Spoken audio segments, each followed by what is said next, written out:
So this statement was made yesterday. Niche Gamer is not a site that I've heard people say a lot of good stuff about. Yeah, And I reference them quite a bit in my videos. yeah, and of course, this is all in response to Elon Musk's tweet that says it should not be acceptable for any company in the gaming industry to be racist and sexist against white guys. They quote tweet this. And the response is very confusing to me. I don't understand why they even made this statement, because this makes them look bad. This makes them look really bad. It says, while we agree with the base sentiment of gaming companies overplaying their hands per se, unfortunately, we can't cover this particular story or more stories like it without potentially getting punished by the PR firms hired by the same game companies who we have to rely on to get access to video games for reviews and coverage purposes, ranging from smaller devs to mid-size operations to even AAA game companies and publishers alike.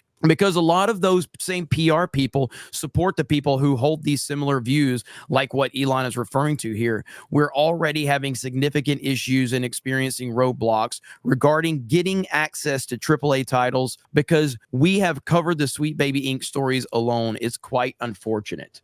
This is such a strange response. It really is. The reason it's weird is because Niche Gamer, these are typically the stories that you see from them that you don't see from the mainstream. They are not like mainstream, right? Exactly. For like a couple hours ago, they talked about something we're going to talk about later, which is black girl gamers threatening lawsuits to that park place. Like this is stuff that they have covered historically. They don't cover it from a, hey, we're going to slam these people. They simply bring eyes to it. But they're people that typically do it in a way that you never see happen in mainstream. So it's a weird thing, especially to put it on top of this Elon statement. I feel like it's a really weird vibe from them, and I don't quite understand why they're doing it. Yeah, no, and I completely agree because I use Niche Gamer's website a lot because they are one of the few websites that talks about censorship in the gaming industry. And that, when they're doing that, they're calling out companies like Capcom, Bandai Namco. They're calling out some of the bigger gaming companies.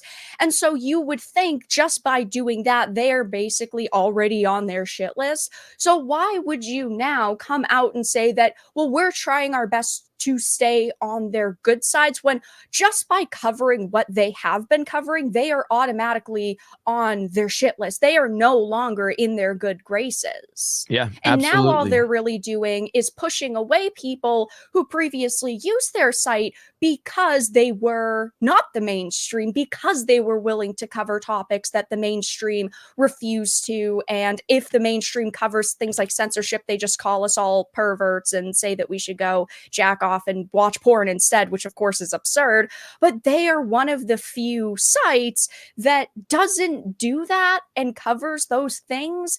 And their audience is not going to take a statement like this positively at all whatsoever. No, they're not. You had a pretty good response to this. So do you want to talk about this a little bit? Yeah, sure. It says Xbox, PlayStation, Warner Bros. Games, Square Enix, Capcom, Ubisoft, Bandai, Amazon.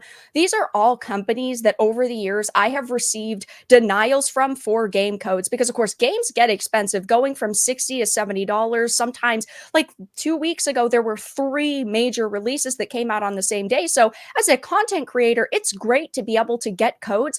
But the problem is that they will not give me codes. I have been blacklisted by these companies for years at this point, and they either don't give a response or they say, well, your reach isn't that good. But they have given codes to creators with reaches far smaller than mine. I mean, I'm not sitting here saying I have like a 1 million subscriber channel, but my channel is gaming focused, and they deny me because I criticize their business practices. And, you know, when it comes to the Niche Gamer post, I definitely, obviously, completely understand they want to be able to receive codes and they want to be able to receive press releases, but is it worth it to trade your audience who trusts you for a few game codes when you could go out and just spend the $60 or $70 on a code yourself? In my opinion, at least, it's just not worth breaking that trust. Agreed. And especially when I could get a code from them, but then they say, well, you know, we want you to say things in a specific way, or we want you to obviously lean into positivity. Like that just to me is so gross. And I've never taken codes for games where they've even hinted at, well, there might be some rules in place if you were to cover that. Very well said. Do they have a clarification tweet out? I didn't. They do. They put it out there today. So okay. Yeah. I haven't seen this one yet. We made this post last night because we're fed up with the status quo. To anyone saying we're bending the knee, this post is to say we're not. Making the post will already irritate the people causing us issues, and it's time we stop placating them. We're committed to free expression and enthusiast press. That means we want people to make and play the games they want to play. We want to share the news you care about. That's what we stand for, and that's what we're going to do. But again, it's weird to say this after saying I'm not going to cover this. Yeah. Right. They're saying they're not going to bend the knee, but in their previous post, they said that they were partially at least bending the knee. I guess if you read it from that context, right? Unfortunately, we can't cover this particular story or more stories like it without potentially getting punished by the PR firms. So if you read it if you give them a little bit of benefit of the doubt, maybe what they're saying is it's unfortunate that we can't cover this without getting punished, but we're going to continue to cover it.